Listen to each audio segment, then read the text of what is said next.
ICC test cycle 2025 এবং 27 এর মধ্যে আমরা যে সিরিজগুলি দেখতেছি Bharat, England, Australia, West Indies এবং বাংলাদেশ আর শ্রীলঙ্কা, এর মধ্যে দেখলাম যে ভারত প্রথম টেস্ট হারিয়ে গেল, এদিকে অস্ট্রেলিয়া ওয়েস্ট ইন্ডিজের প্রথম টেস্টে হারাই দিল এবং আজকে শ্রীলঙ্কা বাংলাদেশটা হারাই দিছে।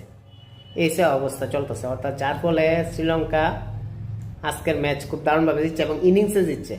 এবং দেখলাম আজকে সকালে অস্ট্রেলিয়া ওয়েস্ট ইন্ডিজটা হারা দিছে।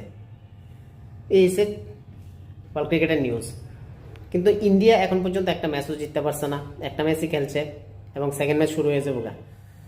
তো ইংল্যান্ডের সিরিজটা ইন্ডিয়া লাগে খুবই টাফ। তো যাই হোক, ইংল্যান্ড এবং শ্রীলঙ্কা এবং বাংলাদেশের সিরিজ যাই, বাংলাদেশ এই সিরিজের দ্বিতীয় ম্যাচের মধ্যে সেরকম কোনো কিছু ব্যাটিং কিন্তু করতে পারছে না, যেখানে শ্রীলঙ্কার ব্যাটসম্যানরা খুব দারুণ খেলছে।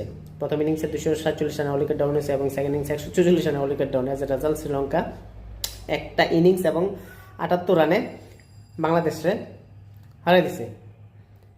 এই হচ্ছে বাংলাদেশের ক্রিকেট অবস্থা।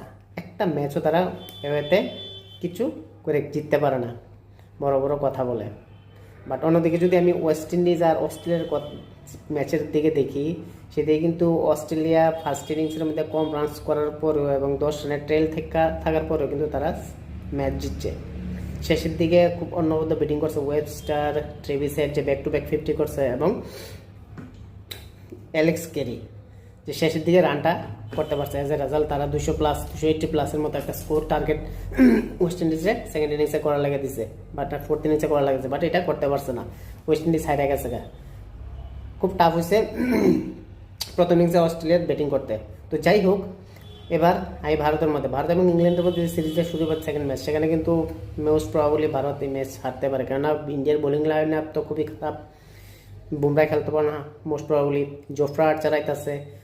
ইংল্যান্ডের হোম কন্ডিশনে ইংল্যান্ডের এত স্ট্রেংথ, সেই দিক দিয়ে ভারতের যদি কম্পেয়ার করি সেখানে এমন কোনো স্ট্রেংথ আমি দেখতে পাইতেছি না। তাছাড়া নতুন স্কোয়াড, রোহিত শর্মা, বিরাট কোহলি, অশ্বিন কেউই নেই।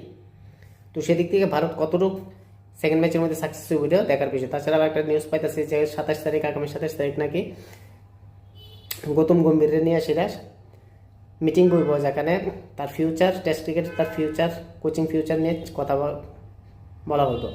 তো এটি দেখার বিষয়, আদৌ কি গৌতম গম্ভীরের নেতৃত্বে শুভমন গিলের যে জুটি আমরা দেখতে পাইতেছি, এটা কি টেস্ট ক্রিকেটে ইংল্যান্ডের মধ্যে সাকসেস হইব বা সিরিজ জিততে পারবো, এটা এখন একটা বড় একটা প্রশ্ন উঠতেছে। কারণ যে পারফরমেন্স হইতেছে আমরা কিন্তু স্পষ্টই বুঝতেছি যে ইয়াংস্টাররা কিন্তু সেরকমভাবে খেলতে পারতেছে না বা সেরকম ইউনিটি নিয়ে খেলতে পারছে না, যা রোহিত শর্মা বা বিরাট কোহলির আন্ডারে বা MS ধোনি নিয়ে সেটা খেলছিল। অর্থাৎ গিল এজ এ ক্যাপ্টেন